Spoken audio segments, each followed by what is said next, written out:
Hello students, chapter 4 की एक painting जो है बाज पक्षी विश्राम पर, ये मैं आज आपको इस वीडियो में नहीं एक्सप्लेन करूँगी बिकॉज आपके एग्ज़ाम परसों से स्टार्ट है। तो चैप्टर 5 आपका कंप्लीट होना ज़रूरी है। इसलिए वैसे भी मैं आपको ऑलरेडी सारी पेंटिंग्स समझा चुकी हूँ वीडियो के थ्रू। तो ये वाली जो पेंटिंग है आपकी बाज पक्षी विश्राम पर, ये मैं आपको एग्ज़ाम के बीच में वीडियो के थ्रू सेंड कर दूँगी। तो आज हमारा चैप्टर है 5 दक्षिणी लघु चित्र शैली। इसका उत्पत्ति और विकास मैं आज आपको समझाऊंगी। तो इसका उदय देख लीजिए।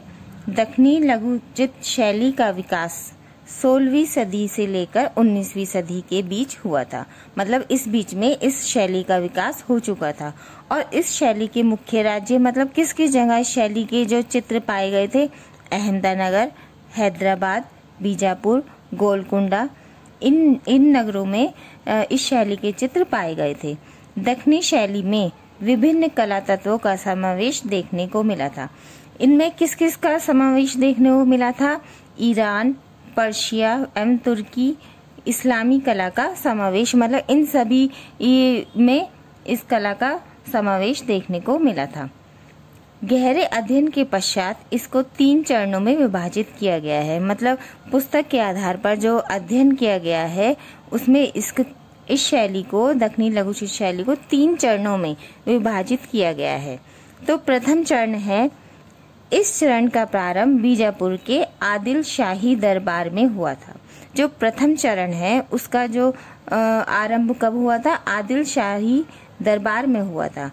आदिल शाह ने अपने दरबार में ईरान, पर्शिया, तुर्की से कई लेखकों व अन्य विधाओं के विद्वानों को अपने दरबार में आमंत्रित किया था। मतलब जो आदिल शाह है उन्होंने अपने दरबार में इन लोगों को आमंत्रित किया था। इनका ज्ञान इस्लामी था, क्योंकि ये बाहर से आए थे इसलिए इनका ज्ञान भी इस्लामी था। उन्होंने इस्लामी कला से ग्रंथ लिखवाने का भी कार्य अपने राज्य में करवाया था। यूसुफ आदिल शाह की पहली पीढ़ी के उत्तराधिकारियों को भी कला के प्रति लगाव था। उन्होंने भी अनवारे ए सुहेली जैसे ग्रंथ, ये ग्रंथ है अनवारे ए सुहेली जैसे ग्रंथ पर चित्रित किया। दक्कन के चित्रों में नीले, लाल, गुलाबी रंगों का अधिकांशतः प्रयोग हुआ था। तो ये तो था इसका प्रथम चरण। दूसरा चरण है इस प्रकार, इस चरण का प्रारंभ उस राज्य की अगली पीढ़ी, मतलब जो आदिल शाह की जो पीढ़ी थी उससे जो बाद में जो पीढ़ी आई, यानी कि उनके बाद जो पीढ़ी आई उस पीढ़ी में इस द्वितीय चरण का प्रारंभ हुआ था। ये मुस्लिम शासक में जन्मे व पले बड़े थे। इनका ईरान, पर्शिया व तुर्की से कोई भी लगाव नहीं था। मतलब इनको इन लोगों से, ईरान और पर्शिया के लोगों से कोई भी लगाव नहीं था। भारतीय रहस्यवाद में इनकी गहरी रुचि थी। इस राज्य के दरबारी या तो चितेरे थे या स्थानीय लोग थे।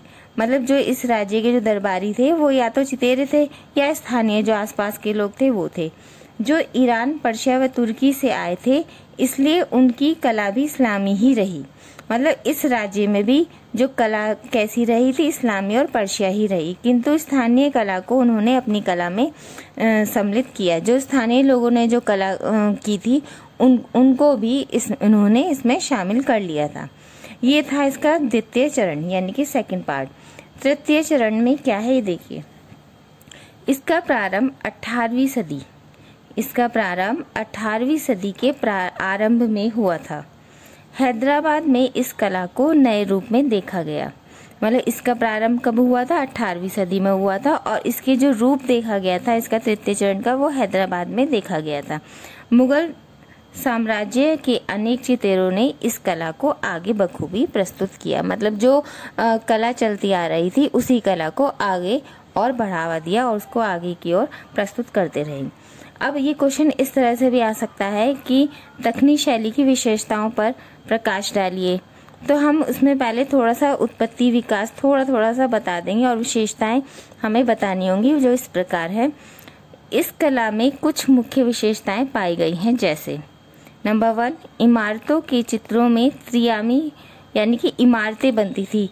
इमारतों के चित्रों में त्रियामी प्रभाव व यूरोपीय गुण पाया गया था। यानी कि जो भी गुण थे वो त्रियामी गुण थे और यूरोपीय गुण पाए गए थे।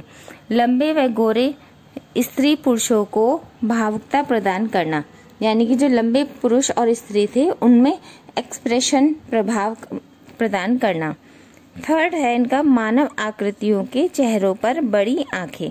जो मानव आकृतियां थी उनके चेहरों पर बड़ी आंखें, स्पष्ट नाक, नक्श, पतली कमर, यानी कि क्या विशेषताएं थी जो मानव आकृतियां थी, जो औरतें थी उनकी पतली कमर, चेहरे पर बड़ी आंखें, स्पष्ट नाक और नक्श स्पष्ट रूप से बनाए गए थे। फोर्थ, इसकी विशेषताएं प्राकृतिक सौंदर्य व इमारतों के चित्रण में बहुआयामी प्रभाव, यानी प्राकृतिक चित्रण पर भी इन्होंने अधिक प्रयास किया था और इस तरह के चित्र भी इसकी विशेषता के रूप में आते हैं। तो स्टूडेंट्स, ये था हमारा दक्षिणी शैली का उत्पत्ति, विकास और उदय और उसकी विशेषताएं। आई होप आपको समझ आ गए होंगे। Thank you.